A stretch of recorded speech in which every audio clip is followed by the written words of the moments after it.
truth is the most convincing story that maps onto reality, and that's why the central narrative is falling apart. Right now in the United States, people should not be walking around with masks. We must see the central narrative for the fiction that it is. We are Americans. While elections are sometimes messy, this was a secure election. The founders began the fight for human liberty and self-governance, and it's up to us to finish the job.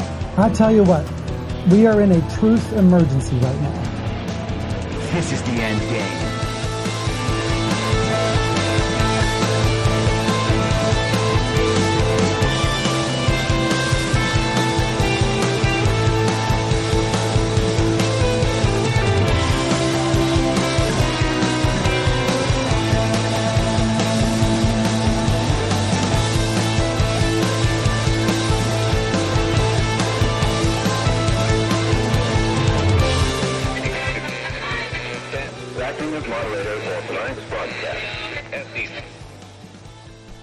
It's Wednesday, October 18th, 2023, the 1001st day of dystopia.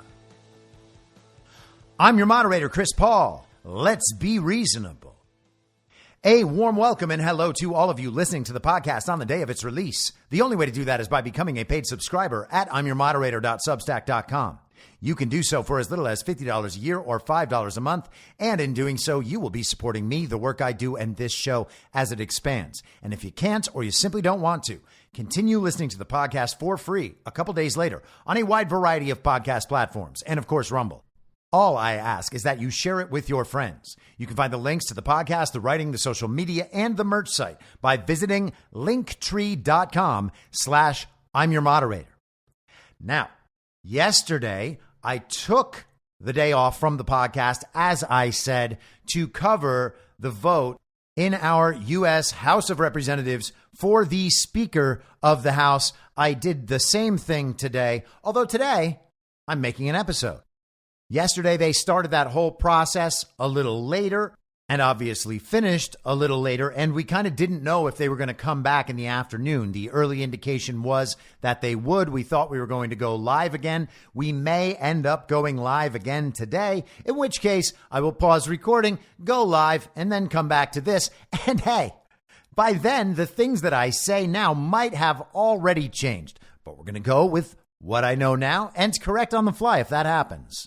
Now, it was unfortunate that yesterday, of all days, was the day that I did live coverage instead of the podcast, because I was really looking forward to talking about that 1000th day of dystopia that happened to fall on October 17th.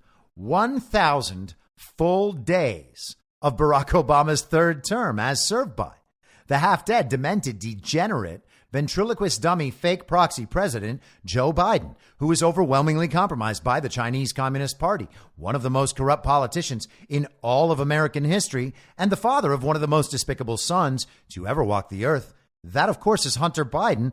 So congratulations, commies. You did it. You put the fake president in there, and now it's been 1,000 days, and look where we are. Aren't you all proud of yourselves? And when I'm talking about these communists, I'm not only talking about the people who outwardly supported Joe Biden and actually showed up and voted for Joe Biden, all 40 million of them or so. I'm also talking about all of those establishment Republicans, all of those conservative incorporated media members, and of course, all Ron supporters, everyone who will attest to the legitimacy of Joe Biden and pretend that Joe Biden actually received 81 million real lawful American votes. And they are indeed committed to pretending that because they have no other choice. When they say, no, I understand that Joe Biden did not receive 81 million real lawful American votes, they've kind of painted themselves into a corner, because the question that must then be asked is, if you know that the regime stole the election, steals the elections, and that the elections cannot possibly be certified or verified in any way, which is what you are admitting when you say, you know, there's no way Joe Biden received 81 million real lawful American votes, then it would behoove you to support the duly elected president rather than help the regime whose number one priority is to eliminate that man cover up the fact that they've stolen elections by attempting to remove the duly elected president, which is what all of them have been doing. And that does include each and every supporter of Ron DeSantis. As much as you may not want to admit it, as much as you might still believe that the Republican establishment are your friends and allies, they align with you on so many issues. It's just some of these other ones where we don't see eye to eye. Oh, yeah, it's all the important ones. And these people are not your allies. In fact, they are the controlled opposition of your obvious enemies. The uniparty left and the uniparty right depend on one another, and they thrive together, and they work together.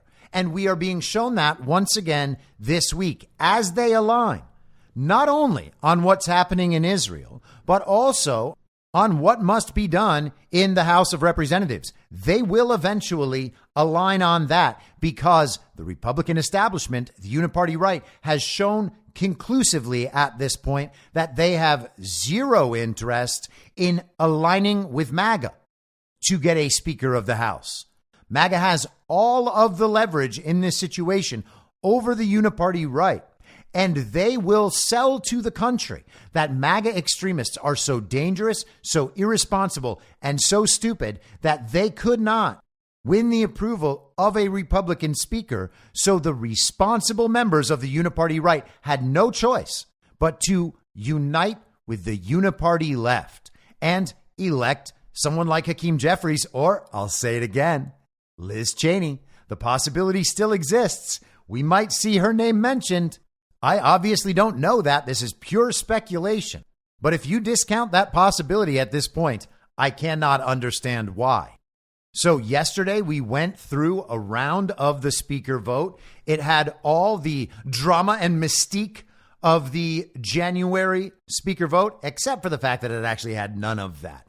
We just essentially watched them take attendance for 45 minutes, watched Elise Stefanik give an absolutely abominable speech in nominating Jim Jordan. Tom Cole did the same today. Both of them made it very clear how important it was for us to fund and assist in the defense of Israel. We did not need a speaker to come in and lead the fight for America first. No, we need a speaker who will come in and pass spending bills, Democrat spending bills. The only bills that could potentially become law are ones that are already approved of by the illegitimate Democrat Senate and the illegitimate Democrat president.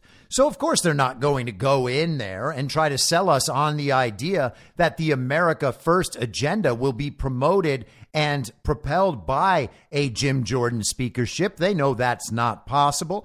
And rather than tell the country that Jim Jordan will come in and put a stop to the Democrat agenda, we are told that Jim Jordan will enter the speakership and then make sure Israel receives whatever funding and support it needs based on all of the videos on the internet that tell us what a dire situation it is over there. Israel's defense forces were fooled just for a moment. They got the intelligence, didn't take it seriously enough, didn't pass it up the chain, certainly didn't tell the Israeli people who might be affected by this terrorist chaos. And what happened? Well, paragliding go-karts attacked, and they seized a young woman whose body was all mangled in a truck, even though that was just a rubber dummy. And it turns out that she's alive. We all had to feel very, very bad about that. We got decapitated babies. They retracted the story. They put the story back out. They retracted the story. They put it back out. And despite all of the details of the story changing over time, the story was told again and again and again. And now, for a certain set of people, that story is true and part of the central narrative and official story about Israel. They just say it over and over again because people don't want to keep pointing out, hey, that's not true. So a claim for which there is zero proof in the entire world becomes something true and a reason for us to go to war. And then we had another one yesterday with this whole hospital incident. And of course, Israel's defense forces, the same people who were absolutely fooled and overcome by the paragliding go-karts, they have changed the story multiple times. And we are still supposed to believe the official story within the central narrative, the one pitched by Ben Shapiro and everyone else in the conservative establishment who hates us. And we are just supposed to go along into war or whatever they ask for. We are being told by our Republican leadership that Jim Jordan must be elected speaker in order for us to support Israel in those efforts. And why will we do that? Well, some videos online have upset us, and we all understand that it is our duty to do what we're told whenever they tell us that if we don't, then we're anti-Semitic. We are all anti-woke about every bit of identity politics except these identity politics. You see, these people are on our side. So when they are calling white American Christians racist for not expressing the proper political view, it's okay because these are our friends. They actually have a point. Oh, yeah, maybe they were right. Maybe MAGA is a little racist, at least when it comes to this Jewish thing. Not when it comes to all the other times that MAGA gets called racist and is clearly not remotely racist and just expressing a different political opinion that doesn't align with these overt Marxists. But this time, when the uniparty right is calling MAGA racist for not agreeing to go along with the prescribed narrative, then it's racist, and they all have a point because these are actually our allies and they are looking out for what's best for all of us. But that's not what they're doing, and everyone really needs to understand this and own it. Understand what it is. The uniparty, the anti-Trump movement, is a hate movement. It has all the features of a hate movement. You are wrong because of who you are. You are wrong in every situation because of who you are and because you support Donald Trump. And Donald Trump is every bad thing. Every bad thing that happens is because of Donald Trump.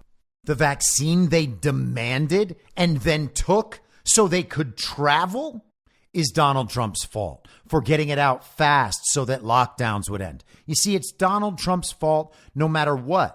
When the vaccine came out and they were taking it, Donald Trump received no credit whatsoever for the reopening of society. They heard that they would not be allowed to travel without a vaccine. So they went out and got it. They didn't even put it to the test. They just said, well, the regime's telling us it's going to be hard at the airport, so I guess we better get it. I mean, sure, Americans are losing their jobs and homes and livelihoods on these COVID policies, but we might as well comply with this one so that we don't have to have our travel schedules affected. But it's not their fault anymore. It's Donald Trump's fault. Their decision is Donald Trump's fault. And it will remain Donald Trump's fault until Donald Trump accepts their framing of the vaccine being Donald Trump's fault. And when he admits that, well, then Donald Trump is going to be okay again, except for all of the other things that they also turn into Donald Trump's fault. And every time something is Donald Trump's fault, it's your fault too. You see, if you say, actually, you know what, Trump pushing that vaccine out is what ended lockdown, and he never mandated it on anyone. So truthfully, everybody made their own choices, and it sucks that people made those choices, but Donald Trump actually gave everyone every reason they could possibly ever need to understand that COVID wasn't all that serious. He showed us in person himself. He gave us that example of himself having COVID and being just fine. He gave us every reason we needed to understand that COVID wasn't that serious and that we didn't need the vaccine. He had a history of being anti-vax. But nope, it's still his fault. And for you supporting him, you're a cultist. It is a hate movement. You represent everything bad. Donald Trump is the avatar of everything bad. And you, as a supporter of Trump and the America First movement, that makes you bad. And because you are bad, anything that you want or say or believe is also bad. Everything bad is you. You are everything bad.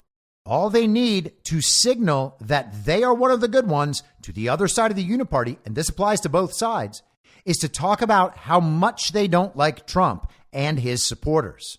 And the truth is, at this point, they probably hate the supporters even more. You are right now the target of a hate movement, and because half of that hate movement says that they align with you about some of your beliefs, but can't deal with the other ones, we all want to bend over backwards to appease these people so that we can reunify them and go back to believing that they are not, in fact, the enemy. We are all having a very important disagreement that we will handle like adults and eventually come together. Well, where are they on coming together when it comes to stolen elections? Where are they on that? We have reached such a point of insanity in our relationship to the uniparty that we can't even recognize when we have absolutely all the leverage. They cannot get a speaker without MAGA unless they're going to go work with the uniparty left. In which case, I say, go right ahead. Show it to absolutely everybody, even if it means that you're selecting Hakeem Jeffries, even if it means that you're selecting Liz Cheney. Let's not be silly. These bodies are illegitimate. You do not have to treat them as your rulers. They govern without the consent of the governed. The solution is do not comply. Do not support any of these people. Expose them at each and every possible step. What are they going to do? Go out there and pass more of their spending bills in a situation where the Democrats have to own each and every bit of that? And that's somehow bad for us? Because that's the option. The other option is you will have the media telling us that the Republicans, despite MAGA, did the very responsible thing and passed these bipartisan spending measures or this bipartisan omnibus bill. And the spending will continue, but now it will be the Republicans bearing part of the responsibility and the uniparty once again uniting to blame MAGA for anything being a problem in the first place. There is no legislation that is going to come out of a Jim Jordan speakership between now and the end of next year that is going to do something good for the American people or for the America First movement. What's he going to do? Impeach the fake president? Probably not. And it wouldn't be the right solution anyway. It's not the ideal outcome by any stretch of the imagination. What is it that you want to see a Republican speaker do? Until you can answer that question, there is no justification for getting behind any of the possibilities that currently exist for the Republican Speaker of the House. If Matt Gaetz steps up there, well, hey, maybe that is a slightly different situation. I still don't think I would change my position, but at least it's a slightly different discussion.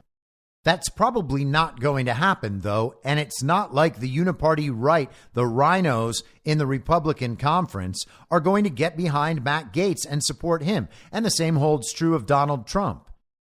But the thing is, all the leverage is ours, and everybody wants to give it away so that the TV will stop yelling at them, and so that prominent so-called conservatives online will stop calling them bigots.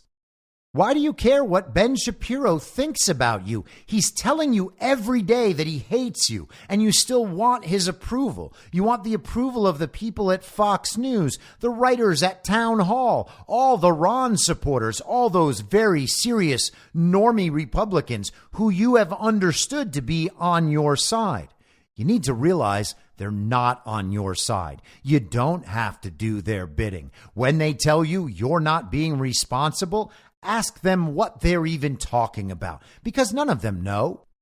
Elise Stefanik made her speech in favor of Israel, and then Tom Cole from Oklahoma, another dumb political hack who has been in Congress in his seat for 20 years, just advertising the uniparty right in his speech, promising that Israel would have whatever they needed. That was like half his speech, talking about Israel, as if that's relevant to choosing a Speaker of the House.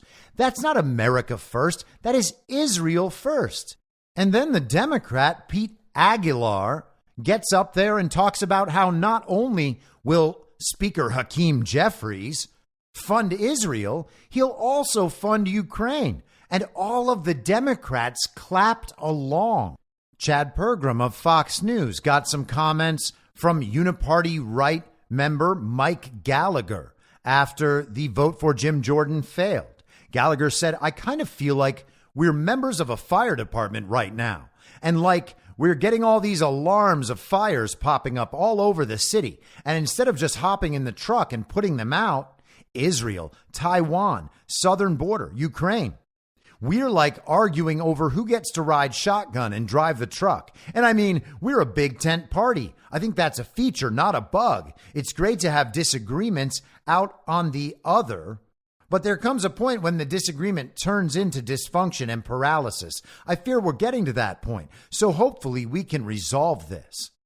So they're like a bunch of firefighters. That's what Mike Gallagher sees as his job in the Congress. It is his job to unify with the other Republican members and go around the world putting out fires. Israel, Taiwan, Ukraine, and the southern border. Well, 3 of those aren't our issues at all. They're actually not America. You can make arguments about why our policy should deal with those issues because they are important around the world, but those aren't America First agenda items. What is a Republican congressman doing by talking about those things? Is he representing the needs of his constituents when he pretends that we need money and weapons sent to Israel, Taiwan, and Ukraine to protect what? Oh, the interests of the global regime. And we're going to believe now that all these Republicans care about the southern border. Oh, it was because we just got the House back this year. We would have done something about the southern border, but we just got the House back. We have this small amount of power, and now MAGA is giving it away. So the truth is, the problems at the southern border, they're actually MAGA's fault. It's Trump's fault. The immigration problem is Trump's fault. And then you even get the Ron supporters who are like, well, yeah, Trump did fail to build the wall. We need to recognize our enemy. These people opposed Donald Trump throughout his term. These people opposed Donald Trump in the primaries. They tried to undermine him in the elections, knowing that it would be okay if Hillary won. Because she's in the global regime, they can play from the minority for a few more years, and then they'll get one of their young buck Republicans to come in and say, oh, I know those Democrats messed things up, but here I am. My name is Ron DeSantis, and I'm going to save the country. They were fine with that. And they showed you that they were fine with it in 2020 when they got the chance to do it. They would have been fine with it in 2016, too. And then Trump came in. When interests aligned, they said, oh, well, Trump is doing the right thing this time. And for the rest of the time, they opposed him as much as the uniparty left did. These people are your enemy. They are not your friends sometimes. They're not going to come over to our side. They are showing you who they are. We are bigger and more powerful than they are. MAGA is far bigger than the uniparty right movement, which is why everyone on the uniparty right in these primary polls is in single digits, and Donald Trump is dominating them all. There was a poll done last week, I think it was Rasmussen, that found over 50% of independents supporting Donald Trump and 30% of Democrats supporting Donald Trump. We didn't lose 30% of Republicans by continuing to support America First and continuing to support Donald Trump. We have 30% of Democrats who want to support Donald Trump and 50% of independents. Well, how do we lose? How do we lose if the Democrats have lost 30% of their own party? And that's not even counting all the people who no longer identify as Democrats. And we are still trying to play from a position of weakness.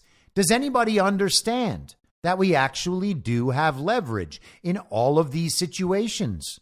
We don't need to try to pretend to please Mark Levin or Sean Hannity or Ben Shapiro or Steve Deace at the Blaze, that garbage pail kid looking sociopath.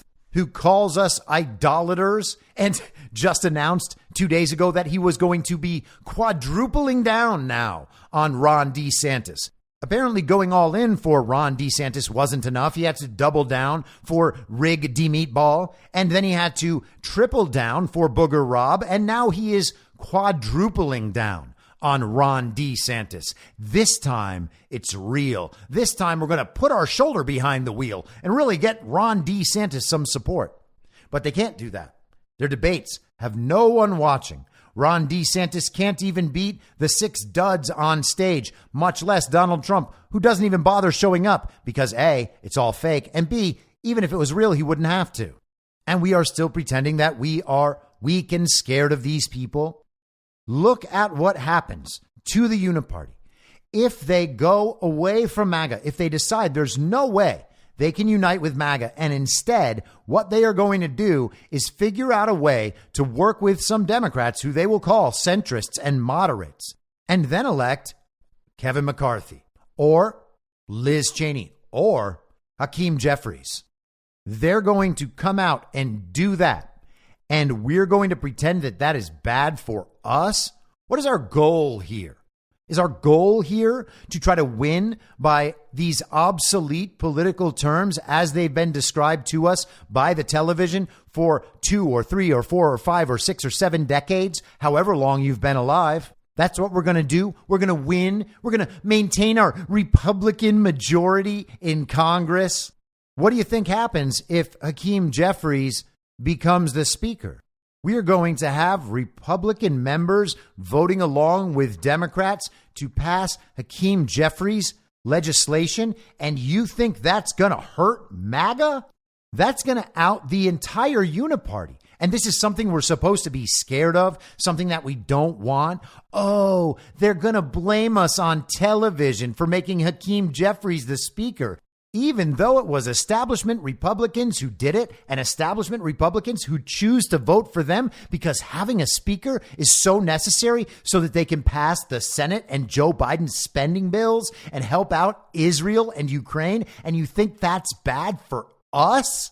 We need to understand we have leverage, and we need to know what to do with the leverage. Part of understanding that we have leverage is understanding that we have the majority on these important issues. The country no longer wants to fund Ukraine. What does that mean?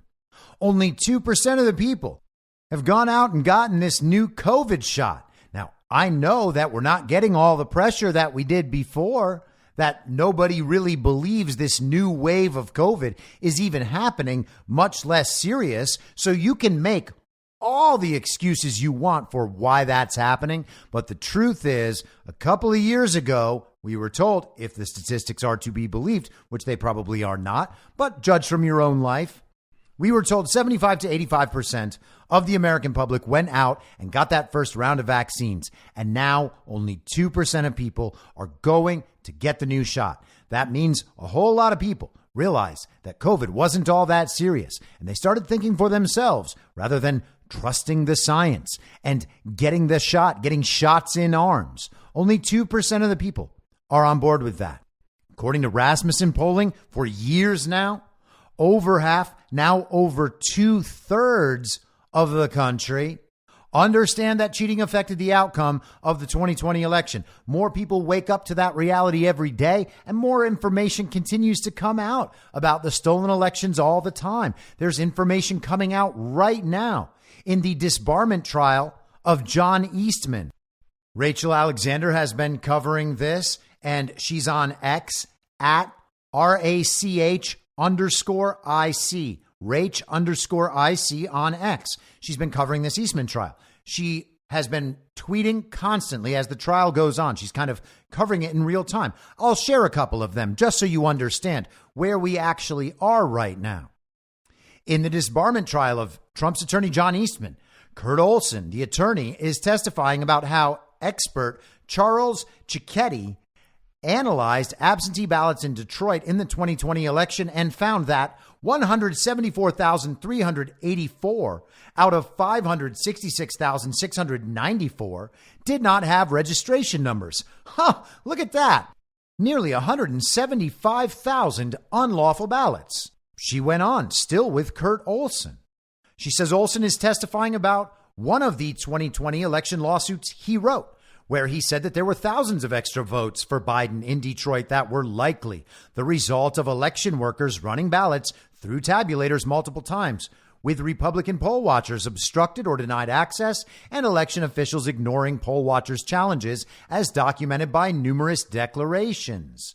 She goes on with Kurt Olson, testifying how in the 2020 election, Pennsylvania Secretary of the Commonwealth, Kathy Boockvar, admitted that they received 10,000 ballots late after November 3rd and never segregated them. And the Supreme Court had expressed concern with that. She also noted that Kurt Olson was testifying about the Ryan Report, which was issued by Pennsylvania legislators, which found that Pennsylvania said they mailed out 3.1 million ballots in 2020, but only 2.7 million ballots were sent out, with no explanation for the 400,000 discrepancy. And the examples go on and on. The point is that we have the majority. The majority, over 60%. Believe that the feds were involved in initiating the violence on January 6th. How many of our issues do we need to understand that the majority of Americans now agree with us on before we will actually use the leverage that the people give these positions? It's not about them giving us leverage. It's about understanding that we collectively have leverage because the people have woken up, not all of them, but more than enough. And we should be using this leverage rather than cowering before the Republican establishment because they're going to yell at us from their TV shows on Fox News that everyone can now see are hosted by a bunch of uniparty right liars and frauds. The best way to give these people the benefit of the doubt at this point is to simply say that they are actors playing the role that they are intended to be playing, somehow by people on our side, that they are not actually expressing their own ideas. That is the only way now to defend what they have been doing. And we are scared about the judgment of these people. We are scared about the judgment of people who listen to and agree with them. How many more years will we go on like this? Just cowering before them, knowing that they are going to shame us again. They are going to attack us in our reputations. They are going to try to sully our good name in front of our own peers and our families, our friends. They're going to try to cost us our jobs. They have done it over and over and over again.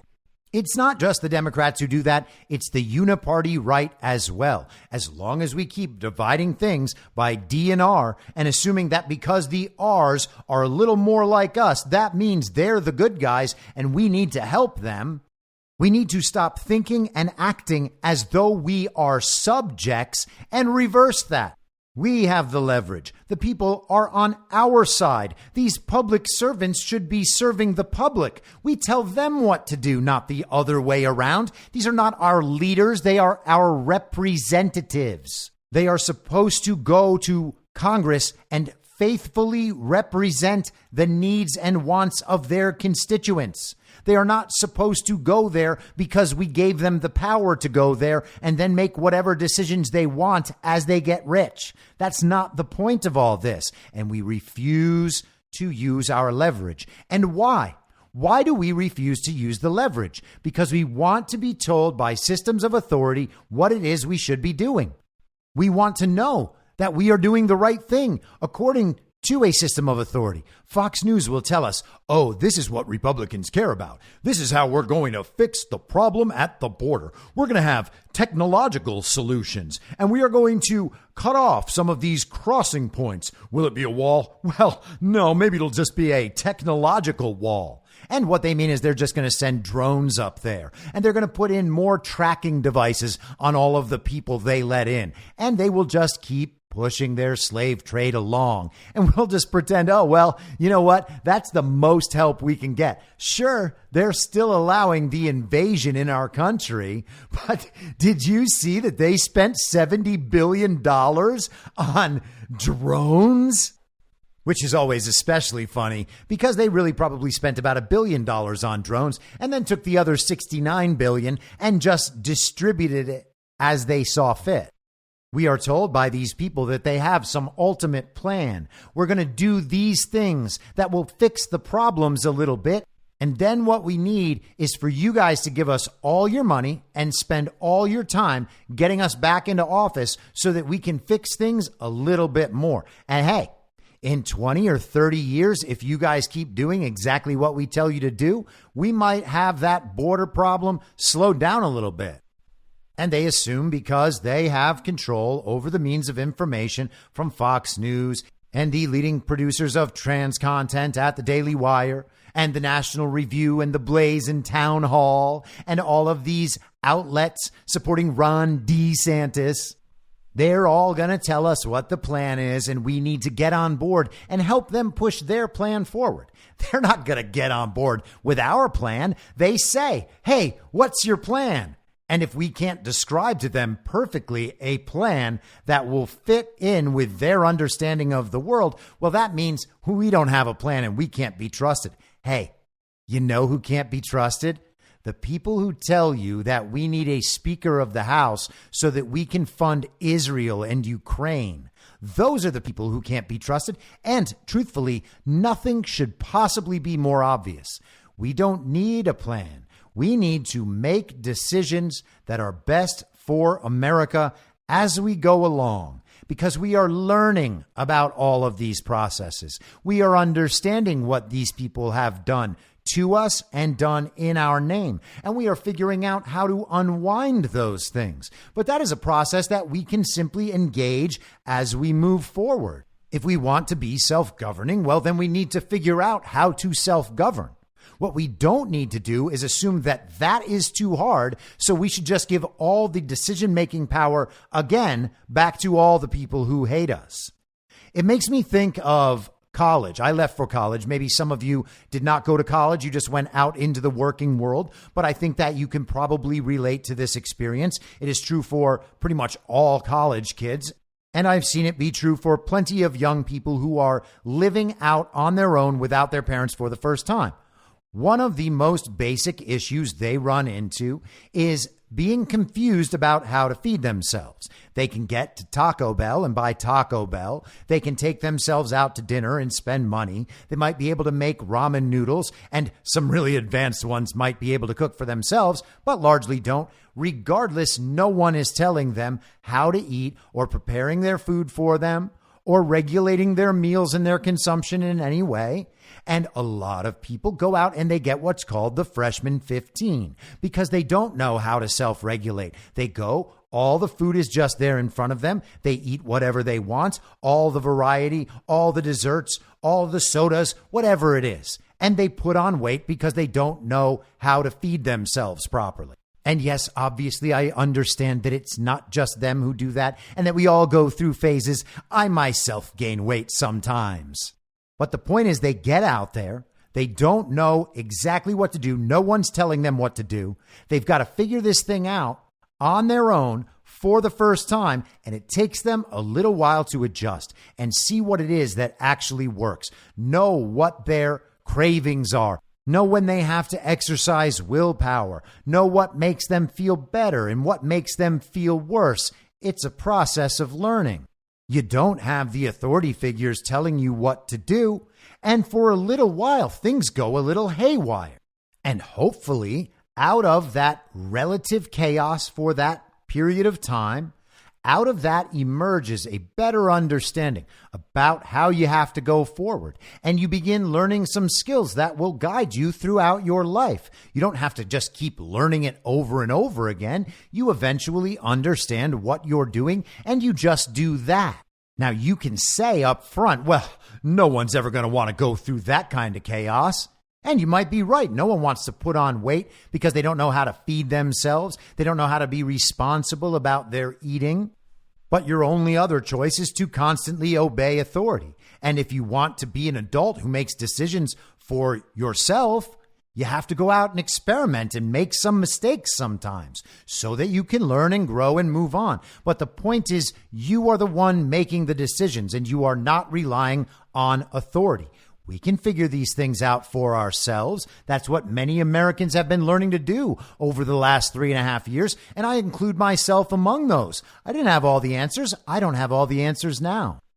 But at no time does that mean that we have to bow to authority and do what we're told. We have to go back under their agenda, because what is their agenda? Their agenda is not to help us. They exist only to help the uniparty left as its controlled opposition. That is why they are there in office. That is why they are allowed to be there in office. That is why they are selected. They are not selected to go there and serve the American people. And maybe it's not all of them. Maybe there are some that are there for the good of the people. Maybe there are some that are there legitimately and can win their elections. I would like to think that is the case, and I think that there are members who seem to be acting in the best interests of the American people, and I will continue to give them the benefit of the doubt for as long as I can. But the body is illegitimate. The uniparty right does not oppose the uniparty left. They work with the uniparty left. What they oppose is the American people. They oppose the America First agenda. We are not the people they are there to serve. They are there to serve their donors and create and implement the agenda that will further serve their donors. They are there to create a world in which their donors thrive. If the people do well in that world, that is only a side effect. That is not the primary motivation. And similarly, when the people are hurt, when the country is devastated, well, whoops. Did you see a lot of them standing up for you throughout COVID? Did you see a lot of them standing up to the stolen elections or the lies about the very violent insurrection or the Ukraine war, Putin's very brutal invasion? No. They put little Ukraine flag lapel pins on and then went and pretended to do the American people's business in Congress. Stop bowing to these people. Stop following these people. Stop believing them when they tell you you need to do this or else. What has happened with no speaker in the 2 weeks we have had no speaker? Has the country fallen apart? No. We were told it was all very irresponsible. We were immediately told that because paragliding go-karts attacked a desert rave, we needed to bring Kevin McCarthy back as Speaker of the House. Does that make any sense? Can you even imagine a scenario where that sentence should be said in the real world? But that's what New York Republican, in quotes, Congressman Mike Lawler was out there saying the same day the paragliding go-karts attacked. And of course, he didn't call them paragliding go-karts because that would reveal how ridiculous it all is. We have the leverage on the speaker vote, which means we have the leverage on funding these absolutely ridiculous foreign wars. Now, I know that people are very emotional about the Israel thing right now, just as they were at the beginning of Vladimir Putin's very brutal invasion. And there were very, very few of us at that time saying, hey, this thing is not what you're being shown. And the people telling you what's happening over there are clearly not telling you the truth. You are being lied to. You are being shown propaganda and fake news. And we got severely punished for that. My show was taken off Spotify after I talked about Ukrainian biolabs. Am I 100% certain that's the reason? No, not 100%, but I feel like it probably had something to do with it. That was right after Joe Rogan had told Spotify that it was okay if they started putting warning labels on his content and censoring his content, removing certain episodes. And that's the sort of thing $100 million a year will buy. We were called Putin lovers. We were called all sorts of things for dissenting from the official story about Ukraine and for dissenting from the needs of the central narrative. But we did it and we were correct.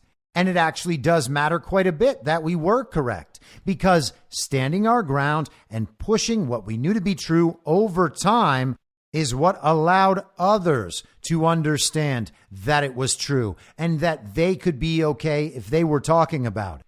And now we're just going to pass the microphone back to them and let them tell us the story about what's happening in Israel after they lied about it in Ukraine. They told us that those are not Nazi battalions, despite the fact that they've been there for 80 years, because The comedic actor who is the president, the installed president of Ukraine, is himself reportedly Jewish. Therefore, those Nazis who've been there for 80 years, funded and trained by our CIA, those aren't Nazis. Those are the people right now telling us what's going on in Israel. Yesterday, Bibi Netanyahu met with Olaf Scholz of Germany, and that's pretty impressive, is it not? Germans and Zionists working together for the first time in 80 years. I wonder what could go wrong. It's amazing what we can learn about history from long ago when we see the lies as they emerge in real time right in front of our eyes about situations that are 100% connected to those same situations. We have all the leverage and we are going to give it away because the TV makes us feel bad and videos that we see online make us feel bad. They pull at our heartstrings. What did I say last week? This emotional ploy, this emotional punishment, the emotional and reputational damage they are trying to inflict is being ratcheted up and it's not working. And when that happens, what do we need? Well, we need more events to push that further forward. And that's exactly what we got. We got reports yesterday that Israel had bombed a hospital and that some 400 Palestinians, innocent civilians, had been killed at that hospital. And then we heard that actually it was Hamas who launched the rocket. The rocket failed. That hit the hospital, killing all of those people. And Israel's defense forces supplied video that they said proved that side of the case. And then they edited that very post and removed the video because that wasn't what the video showed.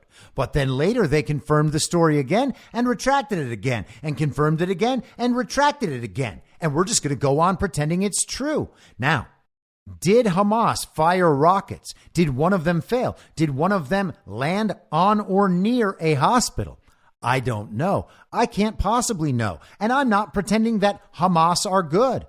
Hamas are set up as the controlled opposition of the globalist proxy state in Israel.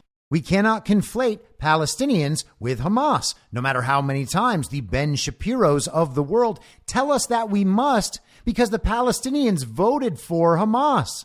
Are their elections legitimate, Ben Shapiro? Just like ours are? Are they that legitimate, Ben Shapiro? That the Palestinians voted for Hamas. Therefore, all Palestinians should be considered fair targets for Israel because of the paragliding go-karts. So they conflate Palestinians with this terrorist organization that was set up by the global regime, and then they conflate the globalist proxy state called Israel, not the same thing as the biblical Israel, with all of the Israeli people and the Jewish people in Israel. And that conflation is necessary for them as well. They want all Palestinians to be Hamas, and they want all the Jewish people and Israeli people to be part of Israel, quote unquote, the globalist proxy state. And in that controlled opposition dynamic, they get to do whatever they want. They can flush 2 million Palestinians out of the Gaza Strip forever as the world pats them on the back. Oh, they had the right to do it. Now, every country has the right to defend itself, but that's only moral if they're actually defending themselves from an actual threat. And it's not ancient history that we made this mistake in the Middle East. Saddam Hussein with his weapons of mass destruction, Osama bin Laden and Al-Qaeda. Oh, they did 9/11. So let's go to Afghanistan for 20 years because the U.S. has the right to defend itself. And oh, yeah, I mean, if there are just poppy fields for as far as the eye can see and we can sell that opium around the world and maybe even to pharmaceutical companies, well, we have that right too. We're just defending ourselves, you see. All of these conflations are necessary so that they have the moral justification. We don't have to pretend that Hamas is good. Hamas might be exactly the same as ISIS, just like we are told. And if that is the case, then they can be eliminated like ISIS. And we should all be happy about that happening. And if the Israelis are going to do that, then that's just fine. But we do not need to then take the word of the Israel Defense Forces every time they release a new tweet confirming the thing that they have already made a mistake on after they somehow could not defend Israel from paragliding go-karts. Joe Biden headed over to the Middle East. He met with Benjamin Netanyahu. He actually had a meeting with Arab leaders just straight up canceled. Why would they need to bother meeting the fake president? This is Reuters yesterday. Jordan has canceled a summit it was to host in Amman on Wednesday with U.S. President Joe Biden and the Egyptian and Palestinian leaders to discuss Gaza, Foreign Minister Ayman Safadi said. Safadi said the meeting would be held at a time when the parties could agree to end the, quote, war and the massacres against Palestinians, blaming Israel with its military campaign for pushing the region to, quote, the brink of the abyss. Biden was expected to make a whirlwind trip to Israel, where he would later head to Jordan and, according to Jordanian officials, meet Egyptian President Abdel Fattah al-Sisi and Palestinian President Mahmoud Abbas. Jordan's King Abdullah would have hosted the four-way summit, which would have on its agenda the need to get humanitarian assistance to Gaza to prevent a humanitarian catastrophe and tamp down the conflict with Israel. So the country of Jordan canceled a meeting with the quote-unquote president of the United States of America. Now, has a country ever canceled a meeting on the president of the United States? I don't know. It is possible that one has. It's also possible that one has, and we were never told about it. But this is Joe Biden, the fake president, once again being punked on the world stage. Why would any non-regime leader pretend that Joe Biden is a real president? Vladimir Putin doesn't even pretend. He doesn't even try to pretend. He doesn't talk to Joe Biden about anything. Why would he? Biden had his meeting canceled, but he did go meet, as I said, with Benjamin Netanyahu. And he told Netanyahu that it was likely that Hamas were the bad guys, basically. This is the Associated Press summarizing their meeting. Biden wraps up his visit to wartime Israel with a warning against being consumed by rage. Oh, wartime Israel. President Joe Biden said Wednesday that Israel had agreed to allow humanitarian assistance to begin flowing into Gaza from Egypt, with the understanding that shipments would be subject to inspections and that aid should go to civilians and not Hamas militants. I understand, many Americans understand, Biden said, likening the October 7th attack on Israel by Hamas to the September 11th, 2001 terrorist attacks in the U.S. that killed nearly 3,000 people. You can't look at what has happened here and not scream out for justice. While you feel that rage, don't be consumed by it. And Biden, of course, just read a speech with his head down in his voice that no one can even really understand right now.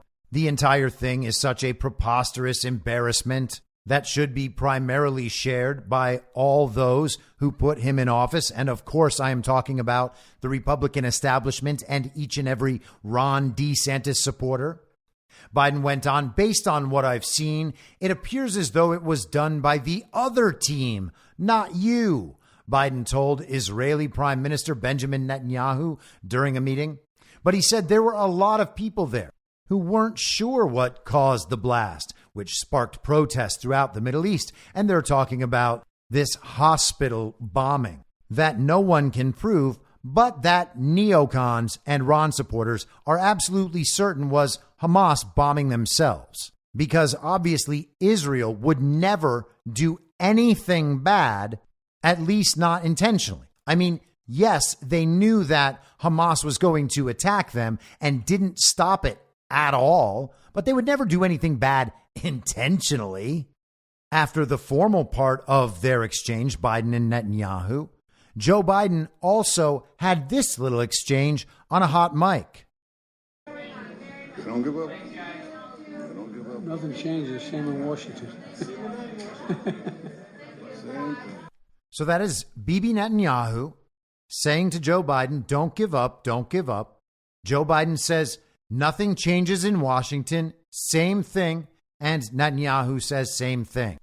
As Biden, of course, chuckles because everything is funny. So last week, Joe Biden knew, despite not knowing, that babies had been beheaded. And because no one wanted to give up on their position after declaring that babies had been beheaded and then arguing for what amounts to essentially genocide in response, they can't back down from that and pretend that the beheaded baby story was fake. So now they just treat it as if it's something everyone knows to be true, despite the fact that it's never been proven in the least at all. And there is no reason to believe that it is true.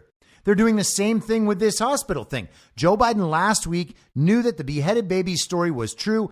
Despite not knowing that at all, the White House had to issue a retraction, and then people reconfirmed it again and then retracted it again.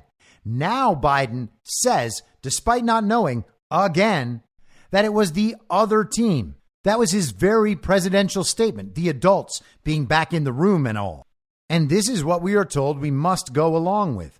Joe Biden's position, by the way, is the exact same position as everyone on the uniparty right. And they are telling us that the reason the uniparty right and uniparty left agree is because it's just so obviously correct and true. Their viewpoint is unassailable. I mean, we know that they're the anti-wokes, right? That they really, really hate the uniparty left. So they would never agree with them unless the underlying story was true. And it just so happens that this whole Israel thing is exactly like COVID and masks and lockdowns and mail-in ballots and the safest and most secure election of all time, the very violent insurrection, the Ukraine war, the safe and effective vaccines. They've all agreed every time it really matters. And the reason they agree is not because they're a uniparty that directly opposes the people. It's because the underlying issue is just so true and so obvious and so right and so moral that they're going to come together in unity to tackle this big problem. They're like a bunch of firefighters who just really want to get on the truck and stop the fire. They're going to put all their personal differences aside for a while they fix this whole thing and push that uniparty agenda forward. They're actually enemies who are working together because it's just so important. It's just like the movies. But wait, what's this from Reuters today? U.S. vetoes UN Security Council action on Israel and Gaza. So the United States of America, at the global governing body, the United Nations, they vetoed what the Security Council wanted? That sounds strange. The United States vetoed a UN Security Council resolution on Wednesday that would have called for humanitarian pauses in the conflict between Israel and Palestinian Hamas militants. And thank goodness they noted that they were Palestinian Hamas militants, further enforcing that conflation, to allow humanitarian aid to access the Gaza Strip. The vote on the Brazilian drafted text was twice delayed in the past couple of days as the United States tries to broker aid access to Gaza. 12 members voted in favor of the draft text on Wednesday, while Russia and Britain abstained. We are on the ground doing the hard work of diplomacy, U.S. Ambassador to the United Nations Linda Thomas-Greenfield told the 15-member council after the vote. We believe we need to let that diplomacy play out. This is the same Linda Thomas-Greenfield who denied biolabs in Ukraine after they had already been admitted, the same Linda Thomas-Greenfield who made the videos and went to Nigeria to fortify Nigeria's elections. Oh, what a favor. Yes, resolutions are important. And yes, this council must speak out. But the actions we take must be informed by the facts on the ground and support direct diplomacy efforts. That can save lives. The council needs to get this right, she said. Washington traditionally shields its ally Israel from any Security Council action. We have just been witnesses once again of hypocrisy and the double standards of our American colleagues, said Russia's UN ambassador, Vasily Nebenzia. A Russian-drafted resolution that called for a humanitarian ceasefire failed to pass on Monday. UN Secretary General Antonio Guterres on Wednesday called for an immediate humanitarian ceasefire to allow for the release of hostages and humanitarian aid access to Gaza. China's UN ambassador Zhang Jun accused the U.S. of leading council members to believe that the resolution could be adopted after it did not comment or express opposition during negotiations. The final result of the vote is nothing short of unbelievable, he told the council. Thomas Greenfield said that the United States was disappointed after the draft resolution made no mention of Israel's rights of self-defense, and she blamed Hamas for the Gaza humanitarian crisis. We are working with Israel, its neighbors, the United Nations, and other partners to address the humanitarian crisis in Gaza. It is critical that food, medicine, water, and fuel begin flowing into Gaza as soon as possible, she said. Let's be clear. Hamas's own actions have brought this on, this severe humanitarian crisis in Gaza. The draft resolution also urged Israel, without naming it, to rescind its order for civilians and UN staff in Gaza to move to the south of the Palestinian enclave and condemns, quote, the terrorist attacks by Hamas. Israel last week ordered some 1.1 million people in Gaza, almost half the population, to move south as it prepares for a ground offensive in retaliation for the worst Hamas attack on civilians in Israel's 75-year-old history. Israel has put Gaza under a total siege and subjected it to intense bombardment. It has vowed to annihilate Hamas after the Islamist militant group killed 1,400 people and seized hostages in an October 7th attack on Israel. Palestinian officials say more than 3,000 Palestinians have been killed. So the U.S., who sides with Israel at the UN Security Council, vetoed this resolution calling for humanitarian pauses so that aid can be accessed in Gaza. Now, again, complicated situation. We don't know what the underlying motivations are behind the scenes for these quote unquote humanitarian pauses and for these aid efforts. We are dealing with a thick fog of war. We should not assume that anything we've been told about this story throughout the entire time is true or is the way it's being framed. We cannot do that. And I know that's frustrating to go without knowing, but the truth is the people who claim that they know do not know. And they have claimed that they know again and again and again about important issue after important issue after important issue, and they have been wrong again and again and again. So we don't just take their word for it. And we don't say, well, they seem to be generally more aligned with our interests than those other people. So if we're going to choose between their position or the other position, I guess we'll choose their position. And now, through this thorough analysis of a complicated geopolitical situation that I have just undertaken, well, are they for us or against us? I guess they're for us more than the other guys. So that's the right answer. Through that very complicated geopolitical analysis, we now decide, this is our opinion. We're going to support these guys and whatever they say, even if it turns out to be the exact same thing the other side is saying. That is an absolutely terrible way to make decisions. They are not your friends. They are your enemies. They tell you again and again and again, they're your enemies. They hate MAGA. They hate Trump and America First. You can see through their tactics that they hate you. The uniparty right Ron supporters are out there every bit as much as the uniparty left supporters, calling people maggots and saying that MAGA is stupid and irresponsible and uneducated and white trash and racist and bigoted and anti-Semitic and all the rest of it. They actively oppose you at every turn except when you are doing the thing they want you to be doing. And they will use shame and harassment and the destruction of your reputation to get you to align with them again. And then they will give you little pats on the head and reduce your suffering slightly. Stop giving in to your Stockholm syndrome with these people. There is no number of times after which your aligning with them will lead them to align with you. There is no number of times. They tried to destroy you after the motion to vacate. They blamed that on MAGA. They are not interested in aligning with you. And every time you choose to align with them, you give them power you are not required to give them. We have the leverage. They do not have the leverage. They have zero leverage. How much more obvious can it be? They are not able to move anything forward without the approval of MAGA unless they are going to publicly declare that they are indeed a uniparty. The goal of all this is not to win on obsolete political terms as described to us by the mainstream media for decade after decade after decade.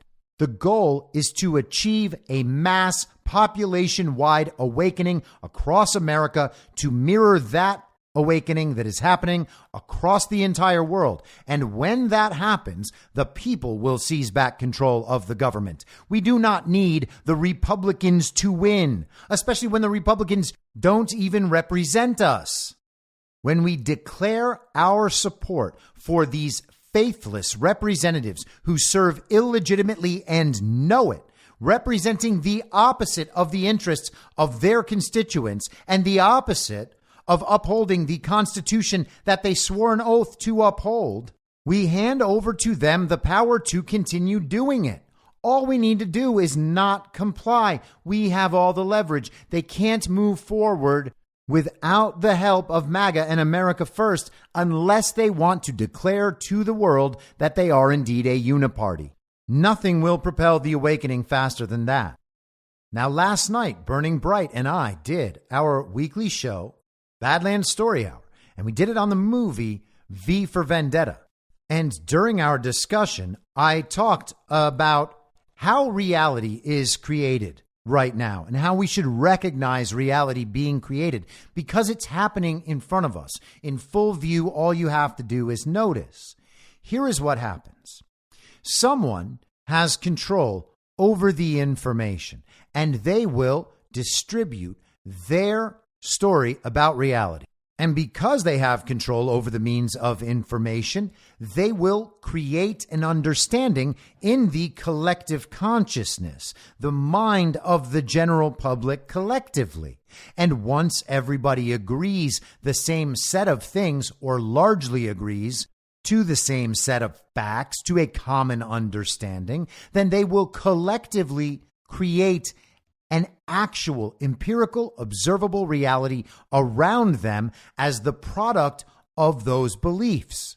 If the control over the means for information switches hands, then a different set of people ends up informing the collective consciousness, the collective understanding about what the world is. And when they apply that understanding to the actual empirical observable world, then they create a new reality, a different reality in an absolutely real sense. I am not talking about this only metaphorically or philosophically. This is how the real world is constructed around you. And when you understand that the control over the means of information has switched hands, then you understand our ability to create the reality that we are moving into in the future. And that is how it is supposed to be done in decentralized fashion.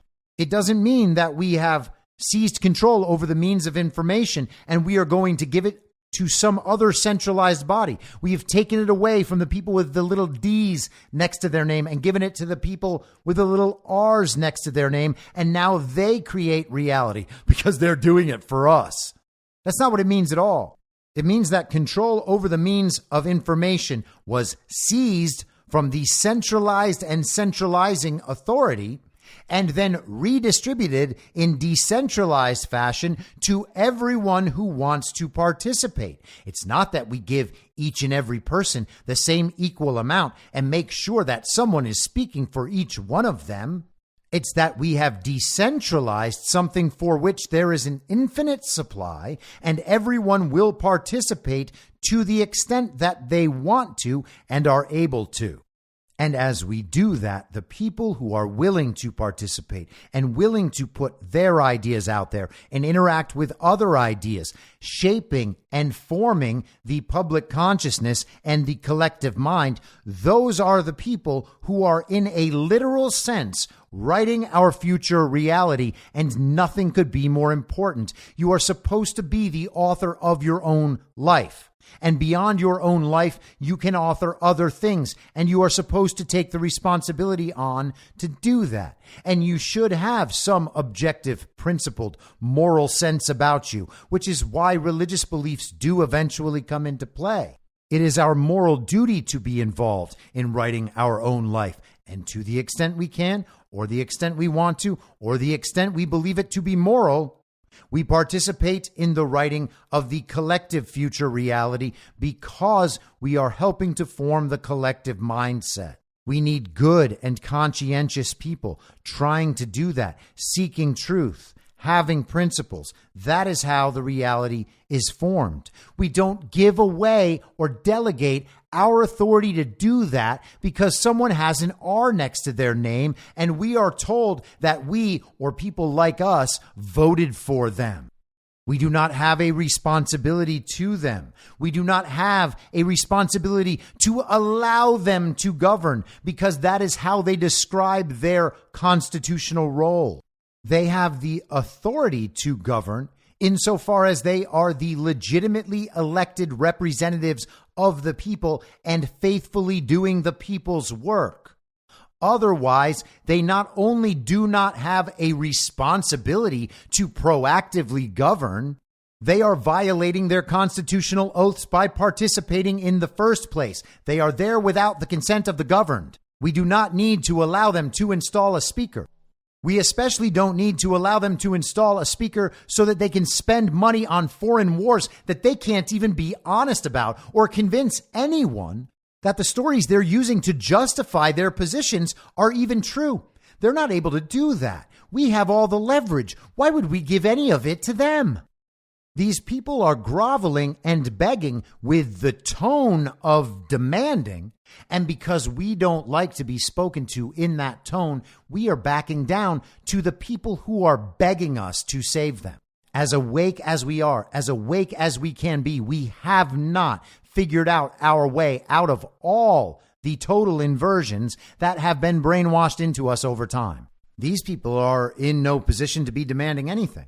They're in no position to be talking down to us, and they're in no position to be telling us what American taxpayer money needs to be spent on in other countries. That is power we choose to give them, and if we choose not to give it to them, they don't have it.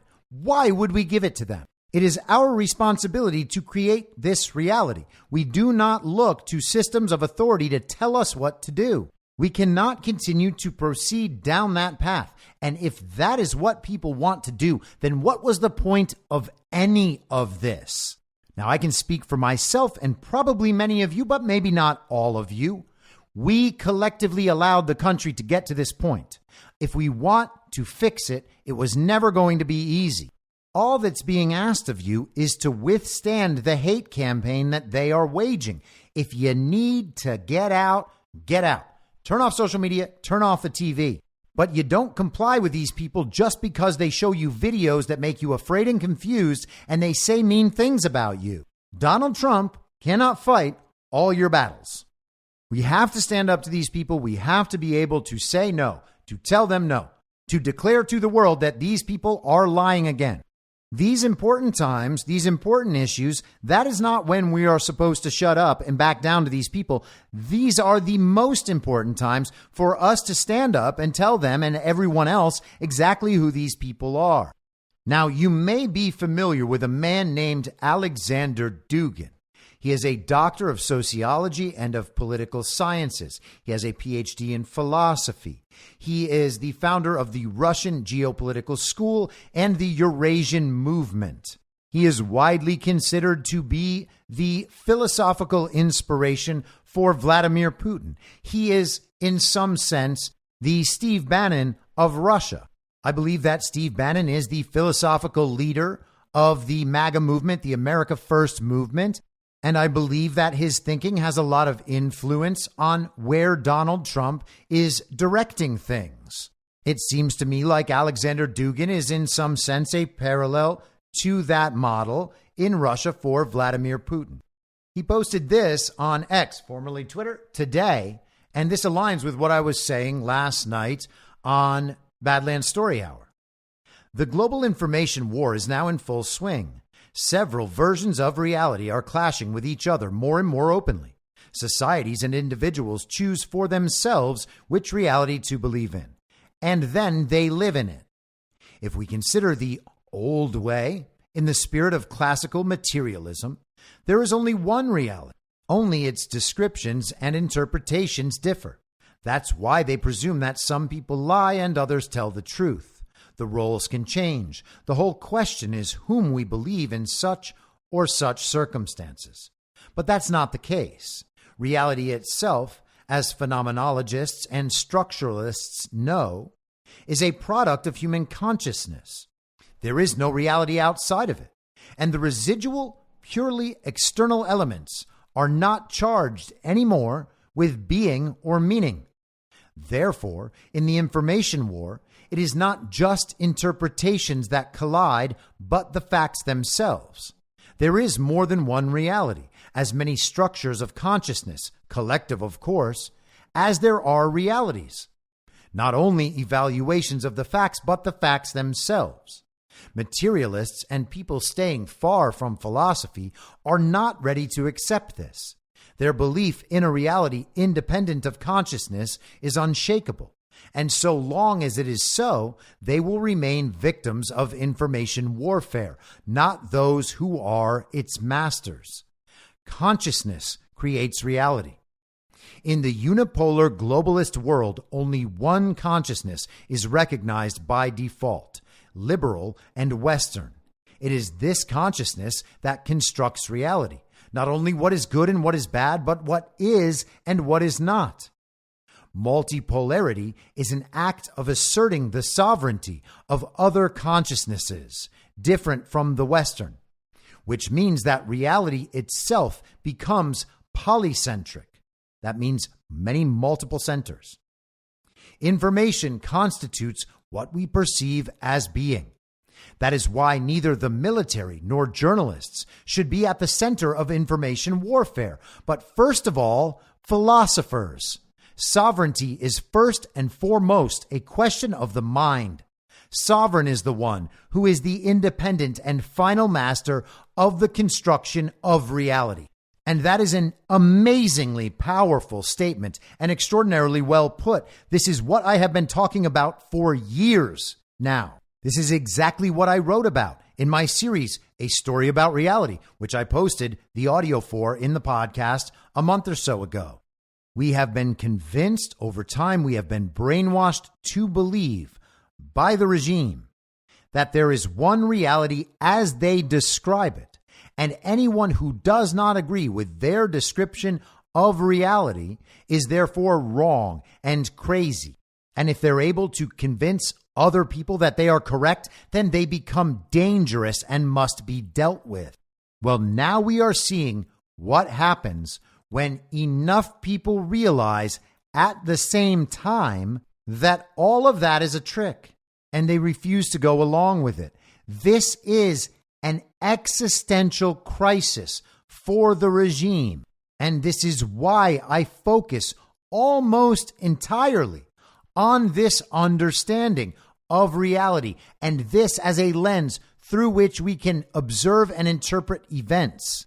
This is why the particular facts in particular documents or the particularities of fictional stories told through the fake news, these things are not important. We find ourselves arguing about the details of complete and total fictions because we will not accept that what matters is our interpretation and how we apply it in the collective sense, which means we must actually have the conversations and engage with the issues and try to form our own understanding and then communicate that understanding to other people.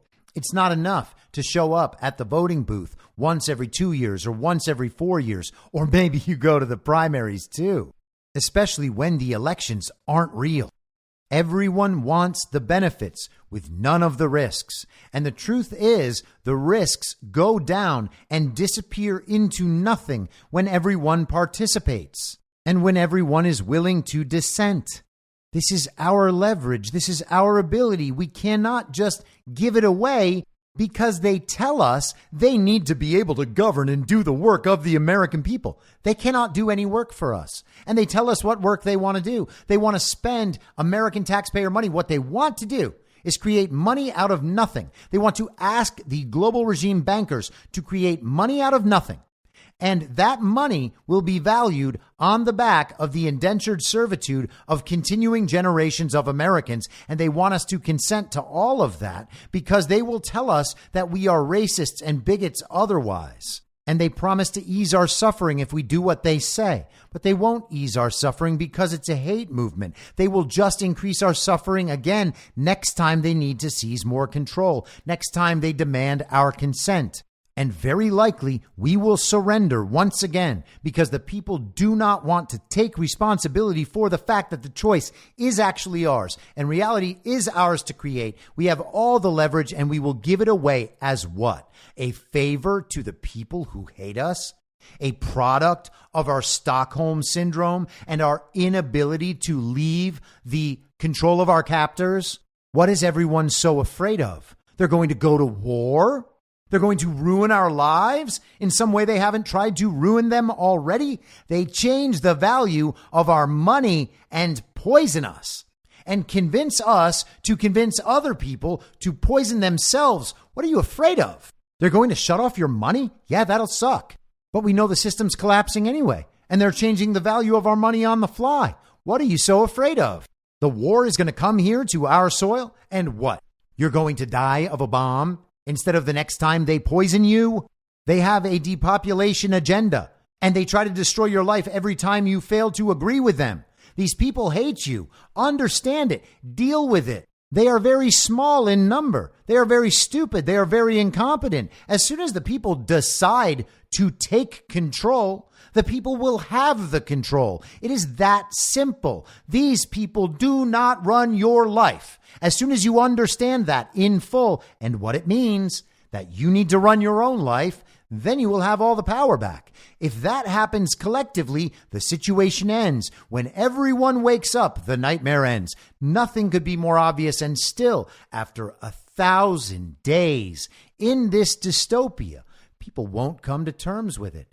And think about where we were 1,000 days ago on January 20th and 21st of 2021, the fake president just having taken control. That was our weakest moment, our most defeated.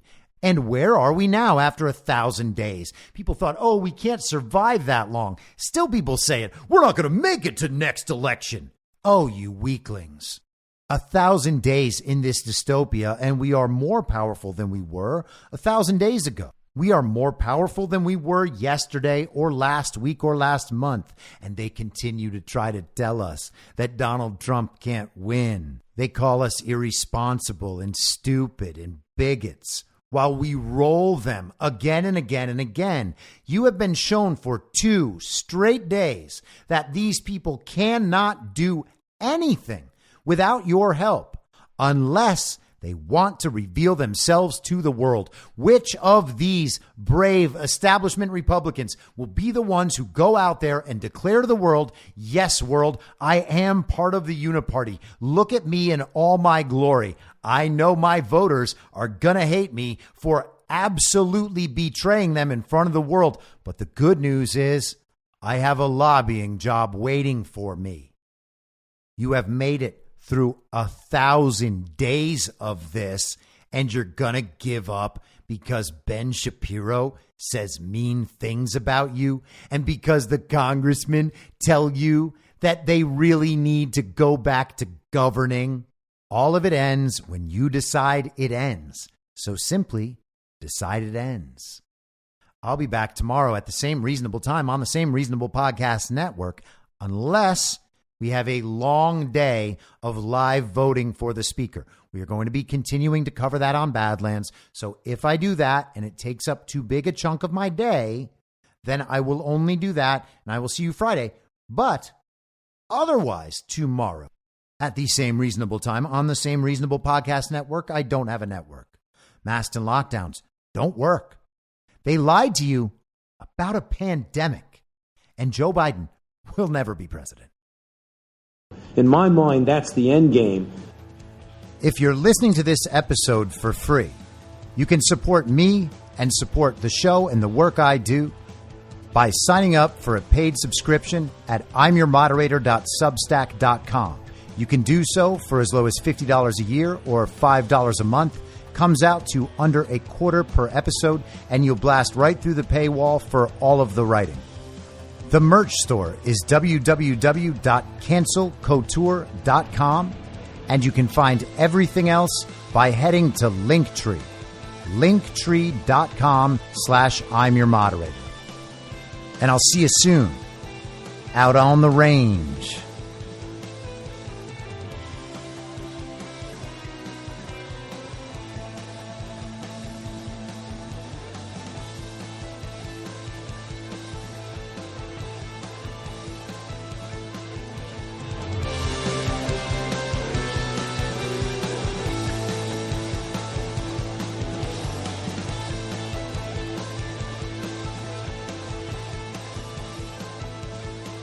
It's